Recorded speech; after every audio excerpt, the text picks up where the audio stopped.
Hello, everybody. Welcome to the I Am Mom Summit. My name's Leah Barker, and I'm the CEO with CHOICE Humanitarian. I also am the proud parent of two children, and I'm the step parent of two children. And coincidentally, our girls, we have two girls that are 28, and we have two boys that are 30. So we have girls and boys, a merger of children that are in the same age. And so that has created all sorts of exciting opportunities for our family. And we have definitely not been called the Brady Bunch. I'm super excited to be a part of the summit this year for two reasons. One, because I feel like oftentimes being a mom can feel like a lonely planet. And you're trying to figure out your way in a society that does not have the resources that I think maybe our parents and our grandparents used to have, of smaller communities, really looking out for one another. And so when my kids were little and I was a single mom, I felt extremely stressed out. It was very difficult for me, and I'm pretty sure my kids are not going to be nominating me to receive any parenting awards. I'm not sure I would nominate myself. So to have a summit like this that can bring moms and dads together and explore topics that we have all struggled with is amazing, and I love it, and I'm glad to be a part of it. And the other reason I'm excited is because I feel like I have a great topic to talk about. And so let us begin. So what I want to talk about today is how can you make your family travel with purpose and more meaningful? And that can serve as a cure to our children's affluenza.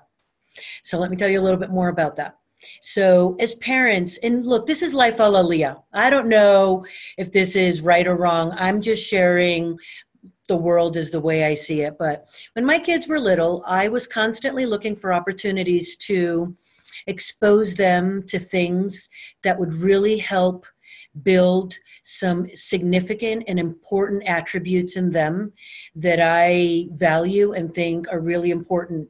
And quite frankly, values that I think oftentimes are deficit in a bit deficit in our society today. And so I found myself like empathy, compassion, love, color blindness. I'm from Puerto Rico. My family's Puerto Rican. I'm really white right now because it's winter in Utah. But if it was a summer, I'd be really dark. And I want them to understand that they come from a mixed background. And I want them to be comfortable with that. And so I took the route that I think a lot of parents take, where I started putting them in all sorts of extracurricular activities, whether it was drawing, whether it was music, whether it was sports. And those extracurricular activities were great, and they helped build some of their talents, but I'm not sure that they got to what I was looking for. This idea of being a global citizen, of being a compassionate human being, and understanding how we're all interconnected. And so, so fast forward a few years later, and I'm sitting in the meeting as the CEO of CHOICE Humanitarian with a bunch of extremely wealthy families and their wealth manager. And he was talking to them about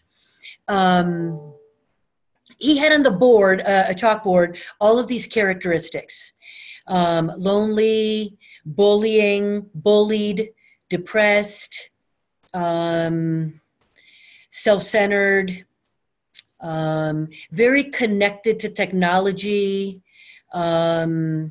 He had a whole list of attributes that he talked about with these families. And he said to them that most of the children, if not all of the children that are born in the United States, we are blessed with so much, and therefore our children are exhibiting these signs. And And in the absence of these families finding purpose, real purpose and meaning for their children, they could count on their wealth being blown, either the next generation or the generation after that. And so, of course, they had families' attentions. And they started talking about how can we really infuse meaning and purpose into their lives. And so at that moment, I'm looking at those characteristics and I'm thinking, my kids have that, and they're not even affluent. And I just started realizing that I can see why our children have this. And I didn't realize our children had this until I saw a contrast. And so as the CEO of CHOICE Humanitarian, our goal and our mission as an organization is twofold.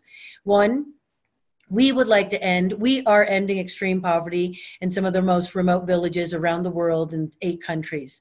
And we have 36 years of legacy doing that job and doing it relatively well. We're pretty good at it.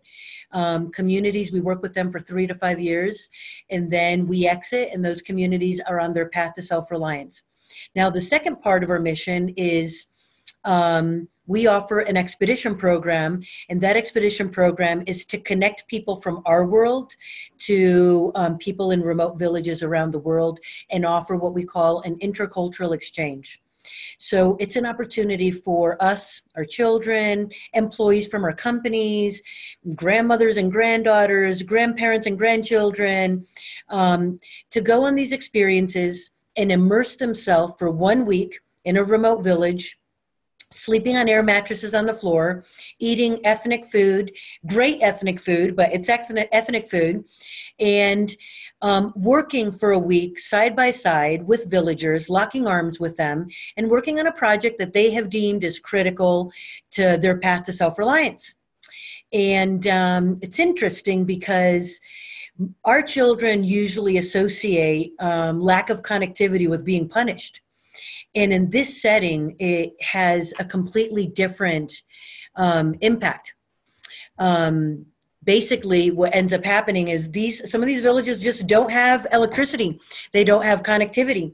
And so it's a meaningful opportunity for our children to unplug, be present in a way that is becoming increasingly impossible in our society today, and to be with the people and see how they live and work with them and experience the joy of serving, see how close families are, see how happy people are despite the fact that they're living on less than $1.90 a day, and they're living in huts with mud floors, they're cooking with open fires.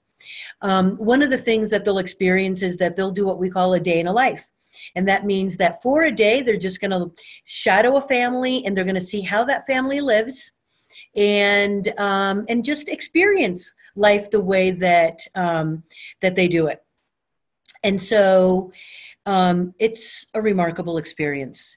For my children, for my son, I would say that it was life-saving. He was engaging in behaviors that were not desirable and very at-risk behaviors, and just really, really lost and lonely in life. He had the opportunity to go to Nepal on an extended visit, and it completely shifted him on a whole new path. He came back understanding what he wanted to be, immediately got into college, finished culinary school and became a chef, and has found significant happiness and direction in his life as a result of that experience. And he has gone back many times on these experiences with CHOICE Humanitarian. And for my daughter, she also went on this experience, and it was extremely transformative. When you see the contrast between how we live here and how they live over there, it really does serve as a thermometer, a barometer, and it just brings you back to your very, very best center. And we take about 1,000 people on these experiences a year, and I have never heard of anybody come back and say, that sucked, I didn't like it, Didn't work for me. Not sure why I would do that. Everybody comes back touched in a meaningful way.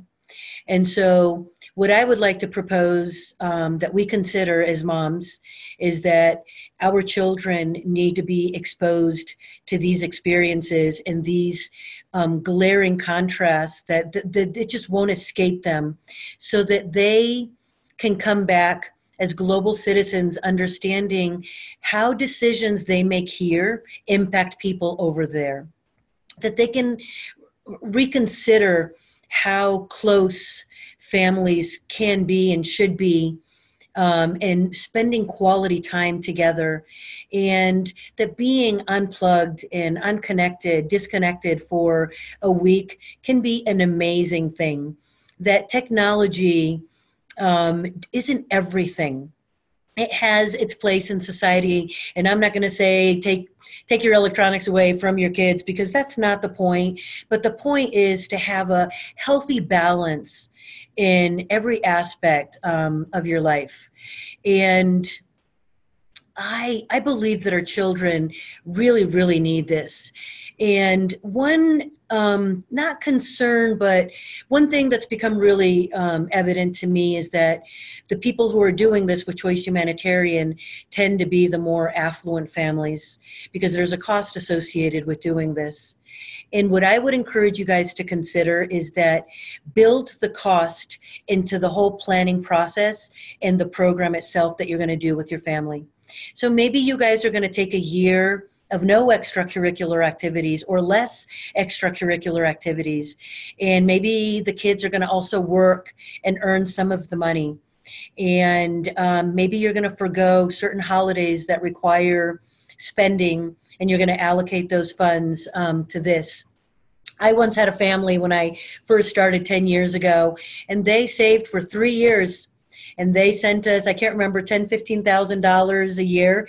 And later their entire family went on this experience. And so don't let the cost be prohibitive to you. Have it be a part of the whole planning process. And look for meaningful opportunities to expose your children to the contrast that, quite frankly, we can't offer in the United States. I lived on the West Side for many, many years. I've lived in low-income neighborhoods, and I've never seen anybody live in a hut with mud floors with a fire burning in the middle of their hut. We're talking about extreme poverty, living on less than $1.90 a day. That's a whole completely different lifestyle. And your children will come back really, really different. And I can't tell you how many people I have met or have come to visit me in my office and have said, when I was 15, I went on an expedition with CHOICE, and every decision that I made after that was informed by that experience. What degree I got, who I married, how we raised our children, the culture of my company today. It's one of the most lasting things that you'll ever do. And I would encourage you to consider blending your experience with some fun.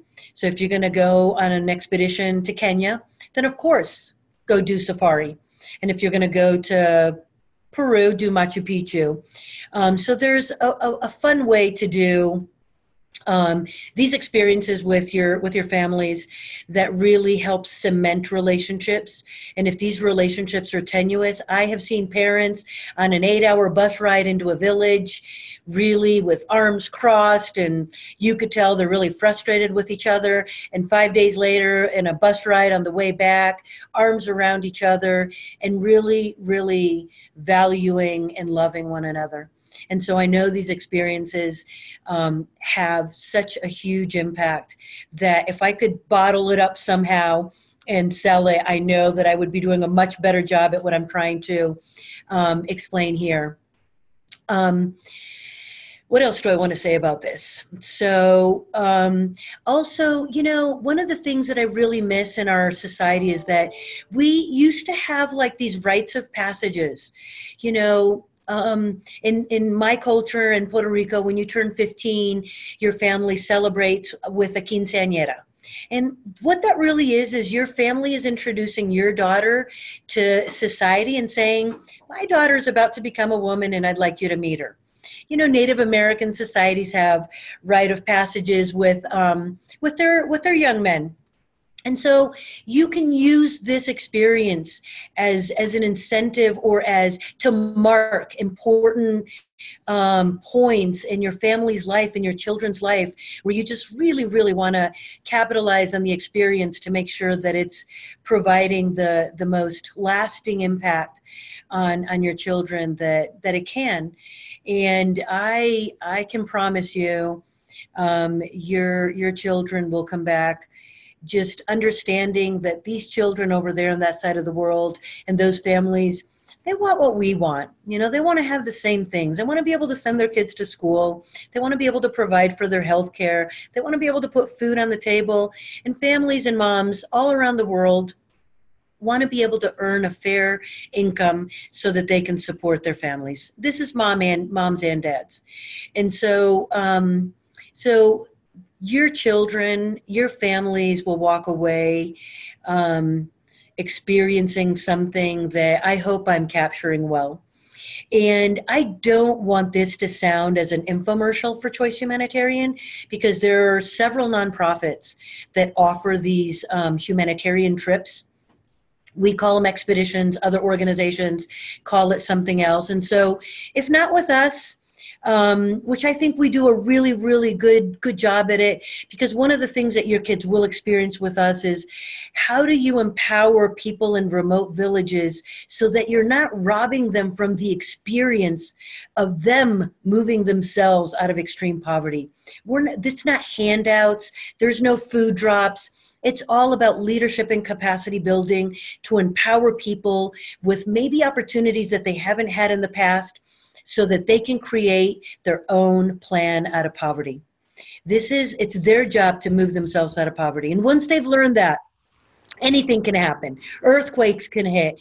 Any number of disasters can hit. And these people will know how to do that again if they need to. And so that's why it's really important that they do it. So people who go on these experiences with Choice Humanitarian not only get to have a remarkable experience, but they get to see what it means to be an international leadership organization that is affecting change in the most sustainable of ways. And so I invite all of you guys to consider doing this kind of experience with us or somebody else, but to use this experience to bring purpose into your travel and to help your children build some amazingly significant attributes that they will carry into adulthood, and that they will understand the interconnectedness of each and every one of us as human beings and what it means to be a true global citizen. And so I invite you to reach out to me personally if you would like. My email is Leah Barker. No, my email is lbarker, Barker, at choicehumanitarian.org. And our website is choicehumanitarian.org. So visit our website, look at our calendar, reach out to me if you have any questions. Love to connect with you. And let's make this happen. I hope you all have an amazing day. And thank you for joining my session.